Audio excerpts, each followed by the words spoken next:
बहू ने अपने ही घर की पार्टी में अपनी सहेलियों के सामने अपनी सास को नौकरानी कहकर उनका हंसी उड़ाया। फिर विधवा सास की असलियत जानकर बेटे बहू के होश उड़ गए। अजी सुनते हो, जल्दी इधर आइए ना। बेबी ने फिर से लात मारी। माधुरी ने अपने पति शशांक को आवाज लगाई। शशांक उस समय ऑफिस का कुछ काम कर रहा था। वह सारा काम छोड़कर दौड़ा दौड़ा अपनी पत्नी के पास गया और अपनी पत्नी के पेट को सहलाते हुए बेबी की हरकतों को महसूस करते हुए आनंद के सागर में हिलोरे लेने लगा। अब तो माधुरी और शशांक का रोज का यही काम हो गया था, बेबी की हरकतों को महसूस करके आनंदित होना। तभी माधुरी ने अपनी माँ को फ़ोन लगाकर अपनी चिंता व्यक्त करते हुए कहा, अरे माँ, आप तो जानती ही हैं, कुछ दिनों में हमारा बच्चा इस दुनिया में आने वाला है और इसी समय हमारी फुल टाइम मेड भी अपने गांव चली गई है। बोल कर गई है कि 2 महीने बाद आऊँगी। अब इतनी जल्दी तो कोई नौकरानी भी नहीं मिलेगी और आप भी भाई के पास अमेरिका जाकर बैठ गई हैं। माधुरी ने परेशान होते हुए अपनी माँ से कहा। तो माँ बोली, अरे तो इसमें परेशान होने वाली कौन सी बात है बेटा, कोई नई नौकरानी ढूंढने की जरूरत नहीं है तुझे। तेरी सासू माँ है ना, वो किस दिन काम आएगी। भली चंगी तो है अभी समधन जी, और फिर तू तो उन्हें दादी बनाने जा रही है। इतना तो कर ही सकती है ना वो तुम्हारे लिए।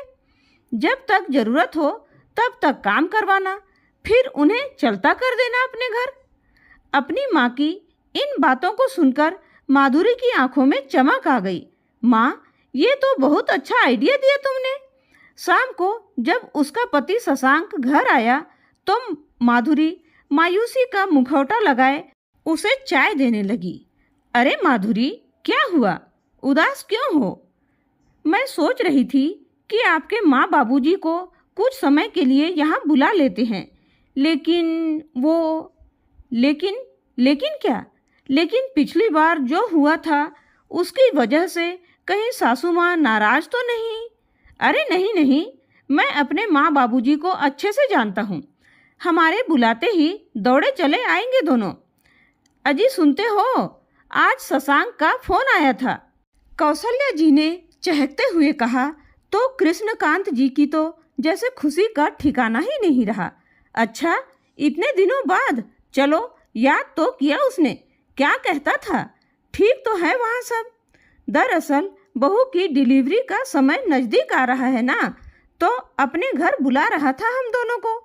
बेटे से बात करके तो कौशल्या जी की खुशियाँ 7वें आसमान पर थी, लेकिन अचानक ही कौशल्या जी पिछली बातों को याद करके उदास हो गई। दरअसल 1 वर्ष पहले कौशल्या जी और कृष्णकांत जी अपने बेटे बहू के घर कुछ दिन बिताने के लिए गए थे। उनकी बहू माधुरी जान चुकी थी कि उसकी सास बिल्कुल सीधी सादी है, तो उसने इस बात का फ़ायदा उठाना शुरू कर दिया। सारा दिन बिजी रहने का बहाना करती और सारा काम अपनी सासू माँ पर ही डाल देती। यह देखकर कृष्णकांत जी को अच्छा नहीं लगा, तो बहू से बोले, बहू, तुम्हारी सासू माँ की उम्र हो गई है, थक जाती है वह, तो थोड़ा सा काम तुम भी कर लिया करो। इतना कहने की देर थी कि बहू ने तो हंगामा खड़ा कर दिया और खूब खरी खोटी सुनाई। कौशल्या जी और कृष्णकांत जी चुपचाप खड़े अपमान सहन करते रहे और शशांक अपनी पत्नी के सामने कुछ बोल ही नहीं सका। कौशल्या जी और कृष्णकांत जी अपने सम्मान की रक्षा करते हुए अपने घर वापस आ गए थे। कौशल्या जी पिछली यादों में गुम थी। इतने में कृष्णकांत जी बोले, अरे कौशल्या जी, किन बातों में खो गई तुम? अभी तक सोच ही रही हो, जल्दी से सामान पैक करो। कृष्णकांत जी ने अपनी पत्नी कौशल्या जी से कहा, तुम तो जानती ही हो, शशांक की शादी को 5 साल हो गए हैं और कितने सालों बाद अब जाकर हमारे बेटे के घर में खुशियाँ आई हैं। जी ठीक है, मैं जरा मीना को बोल कर आती हूँ कि हम कुछ समय के लिए अपने बेटे के घर जा रहे हैं। दरअसल कृष्णकांत जी और कौशल्या जी ने अपने घर का एक हिस्सा किराए पर दिया हुआ था, जहाँ मीना और अमन अपने प्यारे से बेटे बंटी के साथ रहते थे। वे दोनों घर पर ही टिफिन सर्विस का काम करते थे। पास में ही गर्ल्स हॉस्टल था, तो उनका धंधा भी अच्छा चल रहा था। कुछ ही वर्षों में कौशल्या जी और मीना का एक दूसरे के साथ अच्छा खासा लगाव हो गया था। मीना के बेटे बंटी को तो उसकी सगी दादी से भी ज्यादा प्यार करती थी कौशल्या जी। अरे मीना, ओ मीना, कौशल्या जी ने आवाज लगाई। जी आंटी जी। मीना रसोई घर से बाहर आई। अरे मीना, एक खुशखबरी है, मैं जल्दी ही दादी बनने वाली हूँ। अरे वाह आंटी जी, यह तो बड़ी खुशी की बात है। कौशल्या जी की खुशी में शामिल होते हुए मीना बोली। हाँ मीना, हमारे बेटे ने पूरे 6 महीने की तैयारी करके आने को बोला है। अभी तो सारी पैकिंग पड़ी है।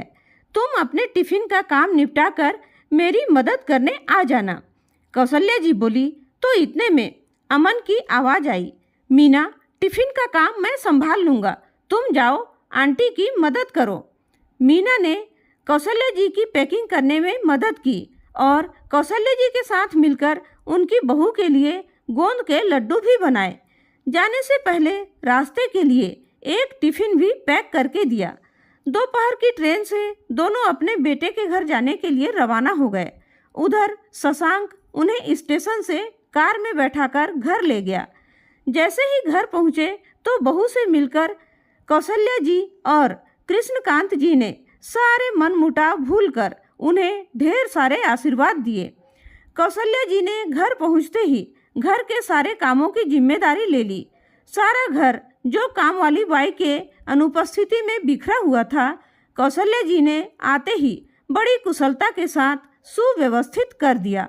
रोजाना अपनी बहू को सुपाच्य और पौष्टिक खाना बनाकर खिलाया। बहू की बातों में तो जैसे मिश्री सी ही घुल गई थी। सारा दिन माजी माजी करके उनसे अपने सारे काम करवा लेती थी। नियत समय पर माधुरी ने बच्ची को जन्म दिया। दादा दादी के तो जैसे पांव ही जमीन पर नहीं पड़ रहे थे। अजी, यह तो बिल्कुल मुझ पर गई है।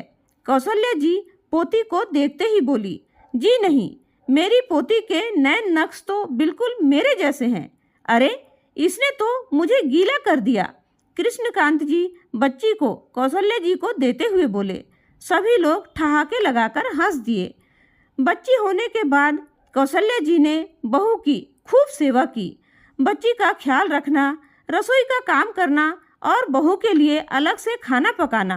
कौशल्या जी की उम्र हो चुकी थी, लेकिन फिर भी बहू को कोई तकलीफ न हो यह सोचकर भी सारा दिन अपनी बहू और बच्ची की सेवा में हाजिर रहती।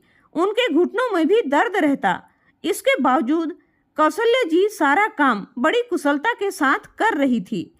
कृष्णकांत जी घर के कामों में उनका हाथ बटा देते। देखते ही देखते 2 महीने बीत गए।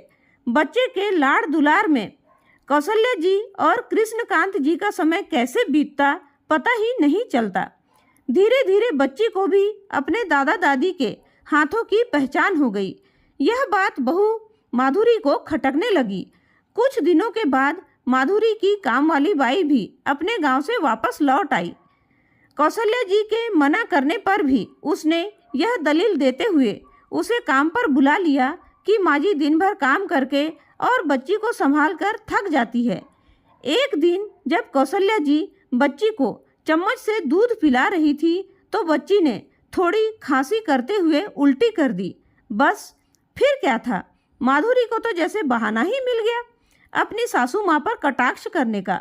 माधुरी और शशांक ने बच्चे की सारी जिम्मेदारी आया को दे दी, लेकिन कौशल्या जी का मोह तो बच्ची में ही अटका हुआ था। इसलिए ममतावश कभी कभी बच्ची को उठा लेती थी। एक दिन जब दोनों बेटा बहू बाहर गए हुए थे तो बच्ची को आया को देकर गए। बच्ची लगातार रोए जा रही थी। आया उसे चुप कराने की कोशिश करती, लेकिन बच्ची का रोना बंद नहीं हो रहा था। कौशल्या जी से बच्चे का रोना देखा नहीं गया और आया की हाथ से बच्ची को ले लिया और उसकी नाभि पर हींग लगाने लगी। बच्ची चुप हो गई और दादी का स्पर्श पाकर मुस्कुरा दी। कुछ देर में जब बेटा बहू वापस आए तो आया ने उनके कान भर दिए। मैडम, जब मेरी ज़रूरत ही नहीं थी तो मुझे काम पर रखा ही क्यों? आपके सास ससुर तो बच्चे को छूने भी नहीं देते, मुझे झट से छीन लिया। अब मैं आपके घर काम नहीं करूँगी।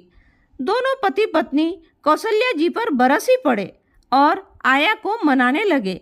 कौशल्या जी और कृष्णकांत जी अपमान का घूंट पीकर रह गए। करते भी क्या, बच्चे के मोह में बेटा बहू का घर भी तो छोड़कर नहीं जाना चाहते थे। कौशल्या जी कमरे में जाकर आंसू बहाने लगी। बहू तो पराए घर से आई थी, लेकिन बेटा तो अपना ही था। अब तो शर्म आती है मुझे उसे अपना बेटा कहते हुए।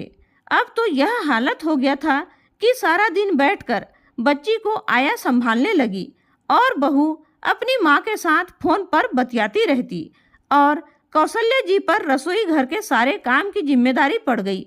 यहाँ तक कि आया का खाना भी कौशल्या जी को बनाना पड़ता था और कृष्णकांत जी अपनी पत्नी की यह हालत देखकर मन ही मन कूढ़ते रहते। एक दिन बहू माधुरी ने सासू माँ से कहा, मम्मी जी, मेरी कुछ सहेलियाँ घर पर आ रही हैं, तो उनके लिए कुछ स्नैक्स वगैरह का इंतजाम कर देना और चाय कॉफ़ी भी बना देना। शाम को जब बहू की सहेलियाँ घर आई तो पूरे आदर सम्मान के साथ कौशल्या जी ने उन्हें बैठाया, अपने हाथों से बने लजीज स्नैक्स बनाकर खिलाए, उनकी खूब आव भगत की और रसोई घर में जाकर बर्तन साफ करने लगी। लेकिन अचानक उन्होंने जो सुना उन्हें अपने कानों पर यकीन नहीं हुआ। बहू की सहेलियां उसे कह रही थी, माधुरी, तुझे काम वाली बाई तो बहुत अच्छी मिली है, इतना लजीज खाना बनाती है, कितनी पगार लेती है, हमारे लिए भी ऐसी काम वाली ढूंढ दो ना। ऐसा सुनकर माधुरी हंस पड़ी, लेकिन उससे इतना भी नहीं कहा गया कि यह नौकरानी नहीं बल्कि उसकी सासू माँ है। थोड़ी देर बाद कौशल्या जी अपने हाथ धोकर अंदर आई और सबके साथ बैठ गई। बहू की सहेलियाँ कुछ सकपका गई तो कौशल्या जी बोली, आप लोगों की जानकारी के लिए बता दूं कि मैं कोई नौकरानी नहीं बल्कि आपकी सहेली की सासू माँ हूँ। आपकी सहेली ने आपको नहीं बताया तो सोचा मैं ही बता दूं। सारी सहेलियाँ चौंक गई और हैरानी से माधुरी की तरफ देखने लगी। कौशल्या जी बोली, बहू, माना कि घर में नौकरानी रखना तुम्हारे लिए स्टेटस सिंबल है, लेकिन अपनी ही सास को नौकरानी करार दे देना कहाँ का स्टेटस है। बहू की भौहें तन गई। उस समय तो वह चुप रही, लेकिन अपनी सहेलियों के जाने के बाद उसने हंगामा खड़ा कर दिया। माँ पिताजी के लिए हैरानी की बात तो यह थी कि उनका अपना बेटा भी उनका पक्ष नहीं समझ पाया। माँ, इतनी छोटी सी बात पर बतंगड़ बनाने की क्या जरूरत थी आपको? शशांक बोला तो कृष्णकांत जी, जो आज तक अपने बच्चों के मोहवश अपना मुंह बंद किए बैठे थे, अपना धीरज खो बैठे। छोटी सी बात, तुम्हारी माँ को यह नौकरानी की संज्ञा दे दी गई और तुम्हें यह छोटी सी बात लगती है? माफ़ करना बेटा, आज तक हम सब कुछ चुपचाप सहन कर रहे थे, पर अब पानी सर से ऊपर जा चुका है। अब यदि हम दोनों इस घर में एक पल के लिए भी रुके तो यह मेरी पत्नी का अपमान होगा। कहते हुए कृष्णकांत जी अपनी पत्नी के साथ सामान पैक करवाने लगे। यह सोचकर कि कहीं बच्ची का मोह उन्हें रोक न ले, उसे दूर से ही देखकर निकल गए। जिस बहू की उन्होंने इतने महीने सेवा की थी, उसी बहू ने बेइज्जती का इनाम देकर अपने घर से उन्हें रवाना कर दिया और उनके अपने बेटे ने उन्हें रोका तक नहीं। कृष्णकांत जी और कौशल्या जी पहली ट्रेन पकड़कर घर वापस लौट आए। रह रहकर एक ही प्रश्न दोनों को परेशान कर रहा था कि उम्र के इस पड़ाव में जब बच्चों की सबसे ज़्यादा आवश्यकता होती है, वे कैसे गुजारा करेंगे। महीने के किराए के अतिरिक्त और कोई कमाई का साधन भी तो न था उन दोनों के पास, और सारी जमा पूंजी उन्होंने अपने बेटे की पढ़ाई पर और उसे सेटल करने में खर्च कर दी थी। कृष्णकांत जी को दिल ही दिल में यह बातें कचोट रही थी। घर पहुंचते ही जैसे ही उन्होंने घंटी बजाई, मीना और अमन के बाहर आने से पहले बंटी बाहर आ गया। अरे दादा दादी आ गए, आप कहाँ गए थे हमें छोड़कर? मीना ने दरवाज़ा खोला तो उन दोनों ने बंटी को अपने आलिंगन में ले लिया। उधर मीना के चेहरे पर उन्हें देखकर खुशी और हैरानी के मिश्रित भाव थे। वह समझ नहीं पा रही थी कि अंकल आंटी तो 6 महीने के लिए कहकर गए थे, फिर इतनी जल्दी वापस कैसे आ गए, वह भी सारा सामान लेकर। लेकिन जल्दी ही उनके चेहरे के भाव देखकर वे दोनों सारा मामला समझ गए। अंकल आंटी, हाथ मुंह धोकर फ्रेश हो जाइए, मैं आपके लिए चाय नाश्ता बनाकर ले आती हूँ। मीना ने जब ऐसा कहा तो कौशल्या जी की आंखें नम हो गई। जैसे ही अपने कमरे का दरवाजा खोला तो कौशल्या जी को अपना आशियाना पाकर संतोष हुआ, लेकिन कृष्णकांत जी के दिमाग में रह रहकर वही बातें गूंज रही थी। जैसे ही अपने कमरे में कदम रखने लगे, उन्हें अचानक दिल में दर्द शुरू हुआ। इससे पहले कौशल्या जी उन्हें संभाल पाती, वे निढाल होकर गिर चुके थे। कौशल्या जी की आवाज़ सुनकर मीना और अमन आ गए, लेकिन तब तक कृष्णकांत जी निष्प्राण हो चुके थे। कौशल्या जी पर तो जैसे दुखों का पहाड़ ही टूट पड़ा। मीना और अमन ने उन्हें जैसे तैसे संभाला। बहू बेटे को खबर कर दी गई तो दोनों अंतिम संस्कार की लोकाचारी निभाकर चले गए। अपनी माँ का हाल चाल तक जानने की जहमत नहीं उठाई गई दोनों से, लेकिन किराएदारों ने उन्हें हर कदम पर सहारा दिया। धीरे धीरे समय बीतने लगा और कौशल्या जी की हालत भी अब कुछ सामान्य होने लगी। एक दिन मीना और अमन का बेटा बंटी कुछ बीमार पड़ गया तो उसे दिन भर हॉस्पिटल में एडमिट रखना पड़ा। कौशल्या जी को तो वैसे भी खाना बनाने का शौक था, तो मीना की अनुपस्थिति में कौशल्या जी ने टिफिन का सारा काम संभाल लिया।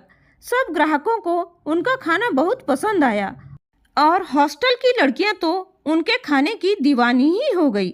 उस समय कौशल्या जी को अचानक पता चला कि उनके किराएदार अमन और मीना ने अब अपना मकान खरीद लिया है और वहीं पर वे दोनों अपना रेस्टोरेंट खोलने वाले हैं। दरअसल उन्होंने यह मकान 2 महीने पहले ही खरीदा था, लेकिन अंकल के जाने के बाद वे आंटी को अकेला नहीं छोड़ना चाहते थे, इसलिए आंटी को संभालने के लिए उन्होंने अपना गृह प्रवेश कुछ समय के लिए टाल दिया। यह सब बात जानकर कौशल्या जी भाव विभोर हो गई। फिर अपने आप को संभालते हुए मीना के पास गई और उसे बधाई देते हुए गले से लगा लिया। बेटा, मेरा इतना ख्याल भी मत रखो कि मैं तुम लोगों को जाने ही न दूं। कौशल्या जी ने मीना को आश्वासन दिया कि वह बिल्कुल ठीक है और सारी तैयारियां करवा कर उन्हें भारी मन से विदा कर दिया। लेकिन अब कौशल्या जी बिल्कुल अकेली हो गई थी और साथ ही किराए से होने वाली आय भी अब बंद हो गई। इस उम्र में अपना गुजारा कैसे करूंगी? जिस बेटे पर सारी जमा पूंजी खर्च कर दी, उसी ने मुझे बुढ़ापे में, कहते हुए उनके गालों पर आंसू लुढ़क आए। आगे की जिंदगी कैसे कटेगी सोचकर ही उनका दिल बैठा जा रहा था। इतने में बेल बजी। देखा तो हॉस्टल की कुछ लड़कियां बाहर खड़ी थी। कौशल्या जी के पास आकर टिफिन सर्विस के लिए आग्रह करने लगी। आंटी, आपके हाथ का खाना बहुत लाजवाब होता है, प्लीज़ आप टिफिन सर्विस शुरू कीजिए ना। यह सुनकर कौशल्या जी कुछ सोच में पड़ गई। अंदर आकर अपने पति की तस्वीर के सामने खड़ी होकर बोली, अजी, ये कैसे संभव है? इस उम्र में नया काम कैसे शुरू करूं? लेकिन इसमें हर्ज ही क्या है? अचानक सोचते सोचते उनकी आंखों में चमक आ गई। मन ही मन उन्होंने अपने जीवन को नई दिशा देने का निर्णय लिया। मीना और अमन का घर कुछ ही दूरी पर था। मीना को फ़ोन करके उन्होंने अपने घर मिलने के लिए बुलाया और टिफ़िन सर्विस शुरू करने में उसकी मदद मांगी। 2 ही दिन में मीना की मदद से कौशल्या जी ने अपना काम शुरू कर लिया और अपनी मदद करने के लिए 2 लड़कियां भी रख ली, जो सारा दिन भाग दौड़ का काम संभालती थी। कुछ ही दिनों में उन्हें अच्छी कमाई होने लगी।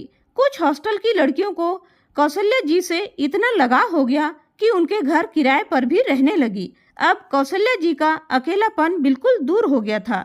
एक दिन कुछ लड़कियों ने कौशल्या जी के खाने की तारीफ करते हुए उनकी वीडियो बनाकर सोशल मीडिया पर डाल दी।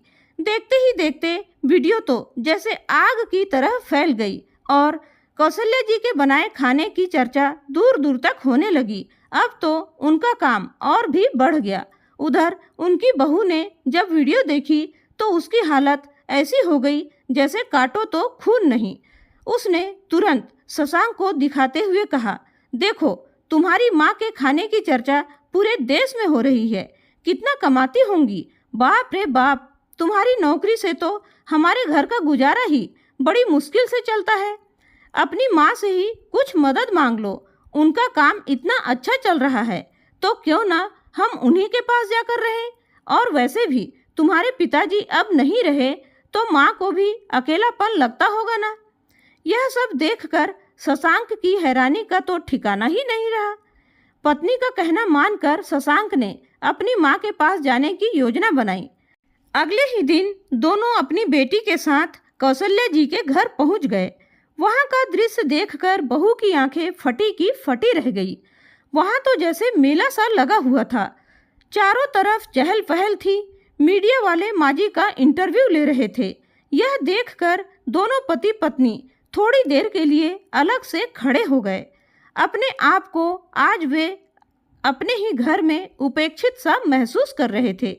कौशल्या जी ने उन्हें बहुत पहले ही देख लिया था, लेकिन फिर भी वह उन्हें नज़रअंदाज करके अपने काम में लगी रही।